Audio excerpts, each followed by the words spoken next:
ఆపవలసి ఉన్నది, ఏది నిన్ను ఆపలే అది తెలుసుకో.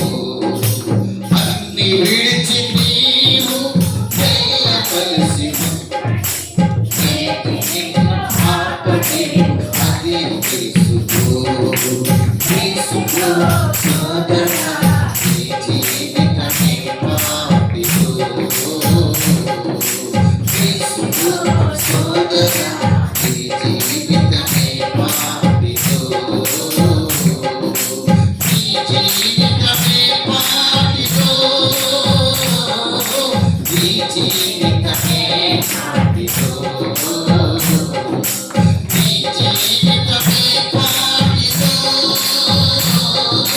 నీ జీవితమే పాపిలో. అడవికు పోయే చిన్నది, అది అందముగా నిలిచినది.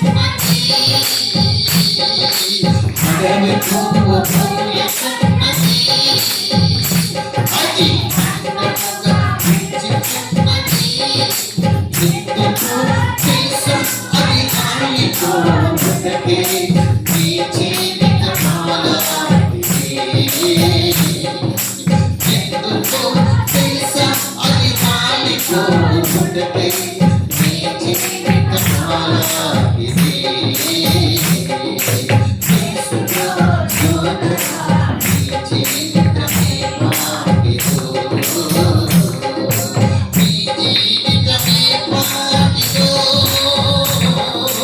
నీ జీవితమే పాపిలో.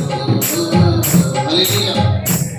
పిల్లలా, మన జీవితం ఎప్పటిది? నువ్వు బ్రతుకుండగా ఎంతమందిని చూసావు? నీ జీవితంలో ఎంతమందిని ఎదుటి వెళ్ళిపోయారు? నీ జీవితంలో ఏది సాక్ష్యతం పొందుకు నీ భూమి మీద ఎవరన్నా ఉన్నారా? నువ్వు పుట్టినప్పటి నుంచి కానీ నువ్వేమన్నా సాక్ష్యం ఇవ్వగలవా? ఏది ఆయన తీసుకెళ్ళిపోతే ఏది ఆఫ్ చేయదు. ఏమంటే ప్రాణం పోతే నిలబెట్టేది ఏదన్నా ఉందా ప్రియులరా? యేసునామములో అది జరిగే పని కాదు. అందుకంటే ఒక మాట ఇందులో చెప్పకూడదు. మరణము చూడకుండగా భూమి మీద నరుడే బతికేవాడు ఎవడన్నా ఉన్నాడా? ఏదైనా గ్యారెంటీ ఉందా? దీనికి మొన్న ఆలమిస్తాడు. హల్లెలూయా. నీకు మాత్రం గ్యారెంటీ ఉంది. హల్లెలూయా. ఇక్కడ జీవించిన వాళ్ళు జీవిస్తే ఆయన మాట ఉంటే ఎక్కడ ఉంది నీకు? తన రాజ్యానికి వెళ్తావు. హల్లెలూయా.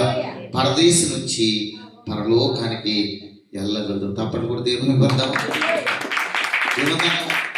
సాక్షితమైనది నీకు ఉంది, కానీ ఈ లోకంలో దేనికి లేదు ప్రియుల. నాది నాదంటాం. ఏది ఎలాగొచ్చావో భూమి మీద పుడతా బంగారంతో ఏమో పుట్టాడా? ఎలాగొచ్చావో దిగంబరగా వచ్చావు. ప్రసంగం అంటాడానికి వ్యర్థము మొత్తం సమస్తాన్ని ఆయనకి వ్యర్థ పుట్టి వ్యర్థం అంటాడు. దేవునికి స్తోత్రం కలిగింది. అందుకే నీతి కొరకు ఉన్నప్పుడు ఈ భూమి మీద నువ్వు ఆశీర్వదించబడకున్న పరలోకంలో ఆయన నిన్ను ఆశీర్వదిస్తాడు. హల్లెలూయా. ఎలాంటి ఆశీర్వాదం? ధన సంపదల ఆశీర్వాదం కాదు. నీ జీవితానికి కావలసిన ఆశీర్వాదం అక్కడ దాచుకుంటున్నాం. హల్లెలూయా. ఈ భూమి మీద ఆశీర్వదించండి, దీవించండి. ఈ భూమి మీద ఇవన్నీ ఒకవేళ దీవించిన ఇక్కడ వదిలేది కాదు కదా. జీవ గ్రంథంలో ఆశీర్వాదం నీకు కావాలి. ఏ గ్రంథంలో కావాలి? జీవ గ్రంథంలో ఆశీర్వాదము నీకు దయచేసిన గాక. హల్లెలూయా. చదువుకుందాం. ఆశ్చర్యకరుడు, ఆలోచనకర్త, బలవంతుడకు దేవుడు, నీచుడకు తండ్రి. ఎలాంటిదంట? నా యందు మీకు మరి ఇక్కడికి ఎక్కడికి వచ్చింది? కిందకి వచ్చినప్పటికీ ఎలాంటి అంటే దేవునికి స్తోత్రం కలిగిన గాక. నీచుడకు తండ్రి, సమాధానకర్తకు అధిపతి అని పేరు పెట్టబడను. ఇప్పుడు నీ దేవుడి పేరేంటి? సమాధానానికి అధిపతి అని నీ దేవుడి పేరు. అధిపతి సమాధానం. హల్లెలూయా. ఆలోచించారా ప్రియులారా? ఇప్పుడు మనకి ఎంత సమాధానం ఉందండి, మనకెంత నెమ్మది ఉంది. దేని వల్ల వచ్చింది? జీవ గ్రంథంలో మనకి ఇచ్చాడు. హల్లెలూయా. అందుకనే ఇవన్నీ కాదు, కానీ దేవుణ్ణి నమ్ముకున్నవాడు ఈ భూమి మీద ధన సంపదల ఆశీర్వాదం కాదు, కానీ పరలోకంలో ఆత్మ సంబంధమైన ఆశీర్వాదం మనకు వచ్చింది కాక. హల్లెలూయా. ఏ ఆశీర్వాదం డబ్బు కొరకు నేను చెప్పట్లేదు, కానీ ప్రార్థన అనే ఆశీర్వాదం నీకు వచ్చిన గాక. బైబిల్లో ఉన్న జీవ గ్రంథంలో వాక్యం చదివే ఆశీర్వాదం నీకు వచ్చిన గాక. హల్లెలూయా. దేవుడు పాటలు పాడే ఆశీర్వాదం నీకు వచ్చిన గాక. ఈ భూమి మీద డబ్బులు గిబ్బులు ఏమి పట్టుకెళ్ళం కాబట్టి అవి మనకి సంబంధం లేనటువంటివి. హల్లెలూయా. ఎలాంటివి కావాలి?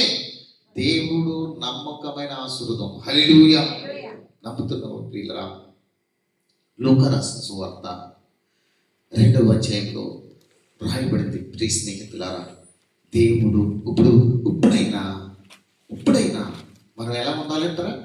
ఈ సమాధాన అధిపతి దగ్గర మనం సమాధానమే కోరుకోవాలి. ఈ సంవత్సరం అంతా దేవుడు నిన్ను వెళ్ళే వరకు, ఎక్కడికి వెళ్ళే వరకు ఇంటికి కాదు, దేవునికి స్తోత్రం.